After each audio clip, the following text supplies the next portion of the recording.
నమస్తే లలిత్ కుమార్. నమస్కారం అండి. ఎలా ఉన్నారండి? బాగున్నాను. ఈ మధ్య సోషల్ మీడియాలో ఒక వీడియో బాగా వైరల్ అయిపోయింది. కోయి కోయి పాస్టర్ అని చెప్పి గురుగొప్ప అనే ఆయన విషం తాగి బతికాడు అని చెప్పి చెప్పుకుంటున్నారు. యేసు ప్రభు ఆయన్ని బతికించాడు అని చెప్పి చెప్తున్నారు. దీన్ని హిందువులు కొట్టిపారేస్తూ ఉన్నారు. దీని గురించి అసలు మీరేమంటారు? సింపుల్ అండి, ఇంత డిస్కషన్ ఎందుకు? బైబిల్లోనే మార్కు సువార్తలో చాలా స్పష్టంగా చెప్పారు, నా నామమున విషకరమైనది ప్రాణం తీయనిది ఏది తాగినను వాడు బతుకుతాడు అంటున్నారు కదా. ఈ గుర్రప్ప చిన్నప్పటి నుంచి విషం తాగాడు అన్నాడు కదా. వద్దు, ఇప్పుడు నా దగ్గరకు రమ్మనండి, కోర్టు పర్మిషన్ తీసుకుని ఒక ఎండోసల్ఫాన్ డబ్బా ఇస్తాను, అది తాగి బతకమనండి చాలు కాసేపు. ఎందుకు వచ్చిన సొల్లు కబుర్లు? యేసుక్రీస్తు ఆయన బతికించాడని చెప్తున్నాడు కదా. నాకు తెలిసి క్రైస్తవ్యంలో చచ్చిపోయిన వాళ్ళు ఎంతమంది ఉన్నారు. ఇప్పటికీ ప్రతి ఊరు వెళ్తూ ఉంటే మీకు హిందువుల సమాధులు తక్కువ కనపడతాయి, ఎందుకంటే హిందువులు దహనం చేసేస్తారు. వీళ్ళు సమాధుల్లో పెట్టుల్లో పెట్టుకుని జాగ్రత్తగా భద్రంగా దాచుకుని దానిపైన శిలువలు కూడా పెట్టుకుంటారుగా. ఆ శవాలు అన్నింటిలో కనీసం ఊరికో శవాన్ని లేపమనండి చాలు. లేదు, డెత్ బెడ్ మీద ఉన్నప్పుడు బతికించగలిగే శక్తి వీళ్ళ దేవుడికి ఉంది అనుకుంటే చర్చ్ హాస్పిటల్స్ చాలా ఉన్నాయి, అవన్నీ మూసేసి చర్చ్ హాస్పిటల్లో కదరా చర్చిలోనే కూర్చోండి అని చెప్పమనండి. అరే, నిన్నగాక మొన్న భవ్యశ్రేణి నెల్లూరులో ఒక 8 ఏళ్ల పాప ఇలాగే ప్రార్థన చేస్తామని పాస్టర్ ప్రార్థన చేస్తూ ఉంటే బ్రెయిన్ ట్యూమర్తో చనిపోయింది కదండి. ఆ పాపను ఎందుకు కాపాడలే యేసు? ఈ గాడిదని కాపాడిన యేసు ఆ పసిబిడ్డను ఎందుకు చంపేశాడు? సమాధానం చెప్పాలి కదా మరి వీటన్నిటికీ. యేసు లేదు, పీస్ లేదండి. యేసుక్రీస్తు అనే అతను చరిత్రలో పుట్టనే లేదు. యేసు పేరుతో వీళ్ళు మార్కెటింగ్లు చేసుకుంటున్నారు. వీళ్ళలో ఏమాత్రం చిత్తశుద్ధి ఉన్నా ఆంధ్రప్రభ వేదిక మీరు ఒక డిబేట్ ఆర్గనైజ్ చేయండి.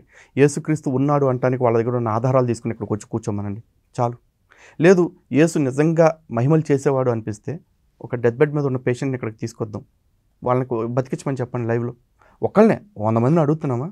పేషెంట్ని మనం తీసుకొస్తాం, వాళ్ళని బతికించమని చెప్పండి. యాక్చువల్గా ఉదాహరణ కోసం నేను ఒక్కల పేరే చెప్పాను. ఈ మధ్య మనం సోషల్ మీడియాలో చూసుకుంటే వింటుంటే కూడా ఇలా కూడా జరుగుతుందా అన్నట్లు ఒక రకమైన చూస్తానికి వాటిని కామెడీ కోసం యూజ్ చేస్తున్నారు నిజానికి అటువంటి వీడియోస్ని. ఏమంటారు మీరు వాటి గురించి? మీ అభిప్రాయం ఏంటి అసలు? చాలా హ్యాపీగా ఉందండి. అంటే మా పోరాటం గత 10 ఏళ్ల నుంచి మేము ఏదైతే ప్రయత్నం చేస్తూ ఉన్నామో అది ఈ రోజున మార్కెట్లో అందరికీ అర్థమైపోయింది. సమాజంలో ఉన్న వాళ్ళందరికీ కూడా మాతో సంబంధం లేకుండా వాళ్ళే ట్రోలింగ్స్ క్రియేట్ చేసి వీళ్ళందరినీ చేస్తున్న ఎన్ని మోసాలు అని చెప్తున్నారు అంటే ఓకే, ఇక ఈ స్వస్థత నాటకాలకి తెరబడే టైం వచ్చింది. అలాగే ఈ సాక్ష్యాల పేరుతోటి దేవుళ్ళని ఎవరైతే దూషిస్తూ ఉన్నారో హిందూ దేవుళ్ళని, వాళ్ళ విషయంలో కూడా వాళ్ళకు కూడా కాలం చెల్లిపోయింది. వాళ్ళ మాటలు కూడా ఎవరూ నమ్మే పరిస్థితి లేదు. సో ఈ టెస్టిమోనియల్స్ కావచ్చు, లేకపోతే ఈ మిరాకిల్స్ కావచ్చు, ఇవన్నీ కూడా హంబక్ అని అర్థమైపోయింది. ఇక నెక్స్ట్ ఛాన్స్ ఎవరంటే పోలీసులు తీసుకోవాలి, లేకపోతే వ్యవస్థలు తీసుకోవాలి. ఎందుకంటే ఈరోజు ఇండియాలో drugs and magical remedies act, drugs and cosmetics act still intact అవి ఉన్నాయి. మరి ఆ 2 యాక్టుల ప్రకారం ఇట్లాంటి స్వస్థతల పేరుతోటి తప్పుడు ప్రకటనలు ఇస్తున్న వాళ్ళని మిస్లీడింగ్ యాడ్స్ కింద ఎందుకు లోపల వేయట్లేదు?